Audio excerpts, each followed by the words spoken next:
Today I will narrate to you the story of the legend of Mayon Volcano. But first, let me introduce myself to you.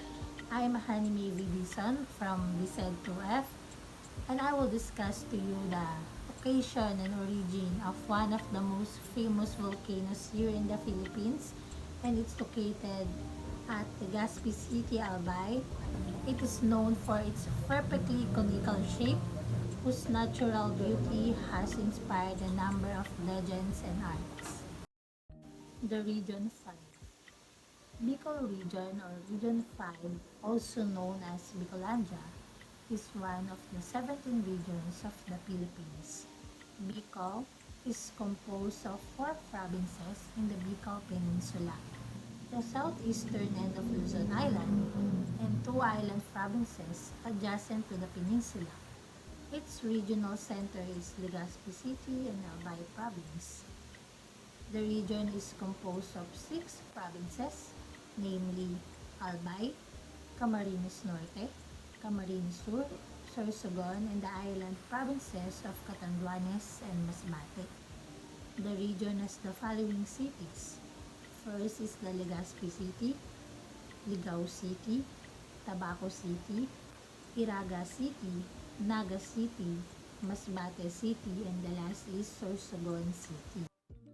So let me tell you the legend of the Mayon volcano, and let's familiarize the characters, how the Mayon volcano became a legend, and the moral lesson that shows in the story. In a place called Ibalon, there is a maiden called Magayon, who is the daughter of the chief of tribe named Maksug. Her beauty attracted several men in different places. One of the said men was Pagtuga, who is a warrior and chief of Iraga. He tried to woo Magayon several times but to no avail. One day, Magayon bathed in her favorite spot called the Yawa River. She suddenly slipped on the rocks and cried for help. This caught the attention of Panganoron, who happened to be nearby, and saved her from drowning. They began creating a very close relationship and even asked Maksok for her hand in marriage. The news spread of Magayon's marriage. Even Pagtuga, who kidnapped Magayon and threatened her to marry him or his father will die. Panganoron went to the place and tried to take her lover back. Hence, a battle ensued. Panganoron eventually won, but as he was about to embrace Magayon, she was struck with a poison arrow.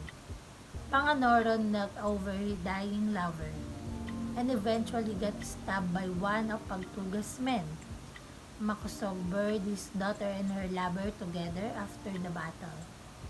This mountain is now known as Mayon.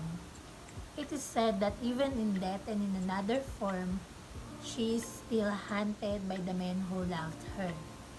When Mayon is said to erupt, this is Patuga challenging Panganoron. But when Mayon is calm, Panganoron is embracing her.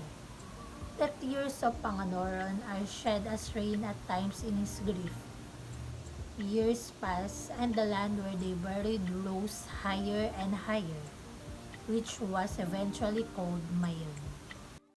Mayon Volcano is one of the active volcanoes in the Philippines, located in the southern part of Luzon. Mount Mayon is the main landmark of the province of Albay of Bicol Region. According to local folklore, the volcano was named after Daragang Mayon, a legendary hero whose kindness and beauty is well known.